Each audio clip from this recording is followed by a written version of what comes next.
Hello, everyone. This is Chapter 40.1 PowerPoint review. So, global economy. Chapter 40 is kind of a hodgepodge of everything at the end here, so pay attention because it's going to hopscotch around quite a bit. So, first one is global economy, dealing with globalization, the rise of Asia, and the creation of global trading groups. Let's get straight to economic globalization. Globalization is a term you need to be familiar with. A couple of different variations, but this one for economic means that the world is essentially becoming one market in which large businesses kind of are not necessarily dominating, but spreading their influence throughout the world and reaping the benefits of being able to do business throughout the world in all sorts of different places. Part of this starts with the 1944 creation of the International Monetary Fund, where a couple of the Western powers get together to try to set up a system for free trade, drop in restrictions and particular tariffs within their boundaries or their assigned groups, so they would agree to do more free trade. Take note that it's never really truly free trade. There's always some sort of restrictions involved based on who's who in this organization. Usually if you're in the organization, you get a better deal than other places, and then it has a whole bunch of caveats with it. That later blends into what's called the GATT, or the GA, General Agreement on Tariffs and Trade, which comes in 1947, which has even more members into this, which is this association for kind of streamline trade and to set up some parameters for this stuff. Because, like I said, there is no true free trade. Each country controls or restricts some elements, so that's not a truly free trade.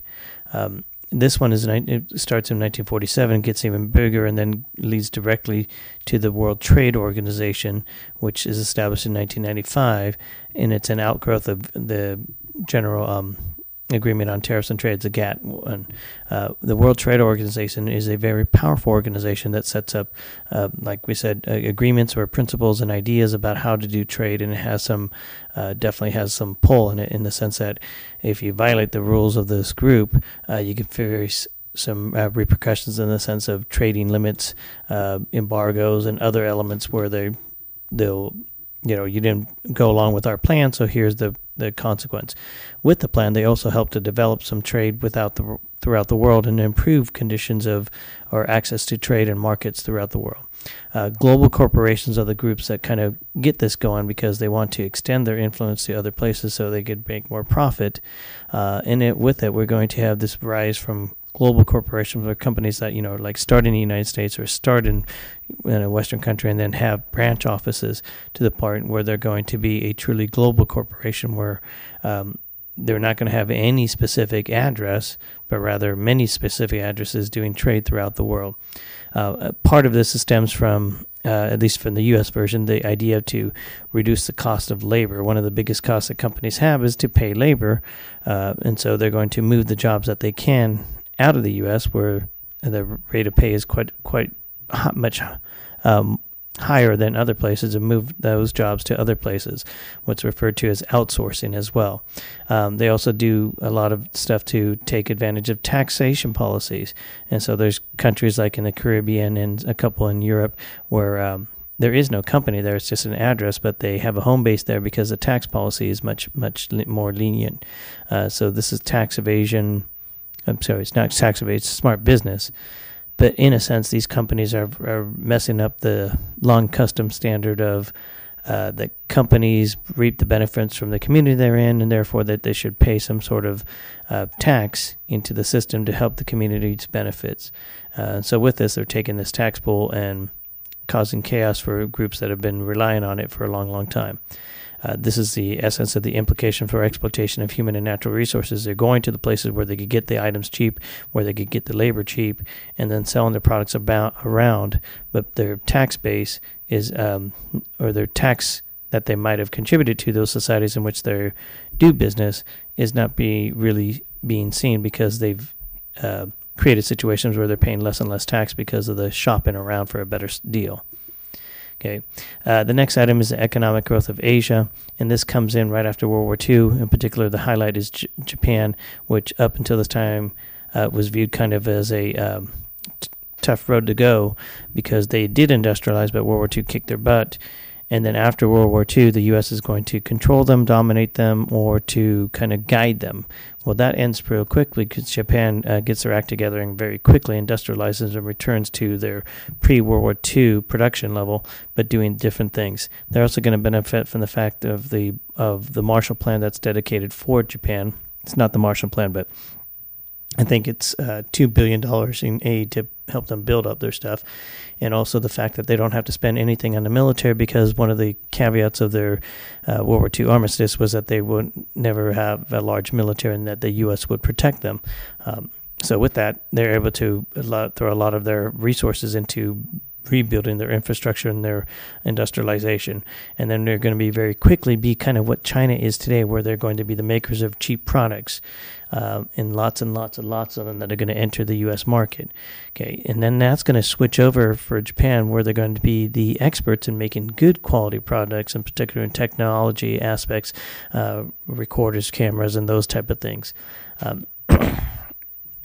And then kind of the cycle continues. Going to be these versions of little Japans, what's called the little tigers: Hong Kong, Singapore, South Korea, Taiwan. They're all going to imitate the Japanese structure, because Japan was able to enter the market because they had cheap labor. So they made copies or knockoff copies of American stuff, of German stuff, of European stuff at a cheaper rate. Okay, well then they went from that to making better and better, higher quality products and having to pay their employees more, so their hourly rate or their work wage went up, causing their products to go up.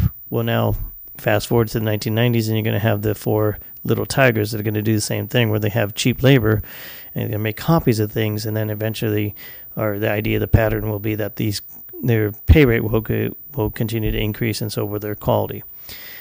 China in itself is going to be this thing where this massive industrial potential is going to start to be realized. They have a mass population. They have a mass amount of resources. They're going to start to use that and bringing in elements of what's called the market economy into the communist state. So although they might claim to be communists, it's really a definitely mixed economy. And because they have this mass amount of cheap labor, because of all these people, they're able to have a low rate of labor. And this is the reason why things are made in China, because they pay less. Where an American worker in a factory, just throwing out a rough number, is going to be $23 an hour, $20 an hour, even $19 an hour, maybe even $17 an hour. Someone in China gets paid something like, $5 a day. Okay, massive difference. Because that companies are going to go to China to produce their goods, okay, and then sell them abroad. Okay, this creates a situation where China is going to grow hugely as far as business goes. Okay, but also since they're now integrated, one false move, one misstep by a country is going to be a worldwide economic downturn, which occurred in 1997, 2007, also in 1987 there was a mini one as well. Okay, where there's going to be the breakdown of the economies and cause kind of a recession or depression in many of these places. The trading blocks, to isolate them or protect themselves or to strengthen their power, there's going to be the creation of trading blocks. And this starts off with the European Union, but it's formulated with this, where six nations formed the European Union in 1957, and then later on in 1993, they're going to add more to that, to the move of what's called political integration, almost like a country, but more like a confederation, where there's going to be a whole bunch of groups in the European Union to try to restrict the amount of trade restrictions or tariffs, to increase trade, and to work as a unit to help them not necessarily control the market, but get a better deal for their people. Another group is OPEC. You must know OPEC, the Organization of Petroleum and Exporting Countries. 1960s, they get started, and they're dominated by Arab and Muslim countries, although there's other countries that are there. They don't really attack Florida in 1971. That's a lie that I tell kids in class. But they place an embargo on oil to the U.S. since 1973, and at that point in time, they show the power they have. The U.S. is really tied to oil. We have those big, massive cars that get like 2 gallons or 2 miles per gallon, and so we need the oil. And then the price goes up huge, something like a 100% increase in like 6 months or something like that, something crazy. Where gas was 25 cents, it jumps up to 50 cents, maybe even 60 cents. I know that's unheard of for you guys, but that's the situation. Well, this shows the power that OPEC has, that if they ask the barrel of oil to be this much, that's how much you're going to pay, because they control a huge chunk of the market.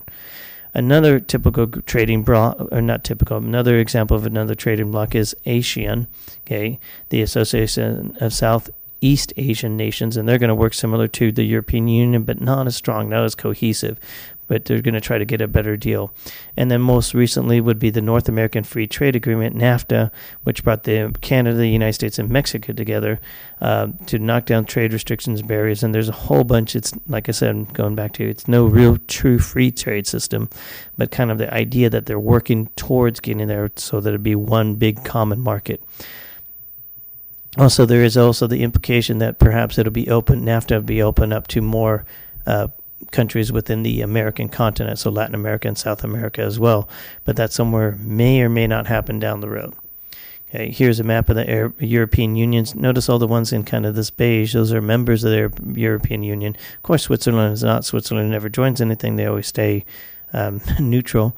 And then these areas like Bosnia, in Eastern Europe, and even Turkey today are on path to join the European Union.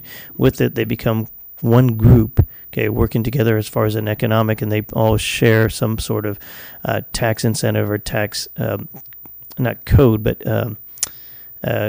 use of tax monies to increase trade within these areas. So imagine kind of like the United States, these will be states, okay, and they're going to be working in a confederation, so they have some guidelines, some rules that are similar to help them increase business. All right, that's the end of 40.1.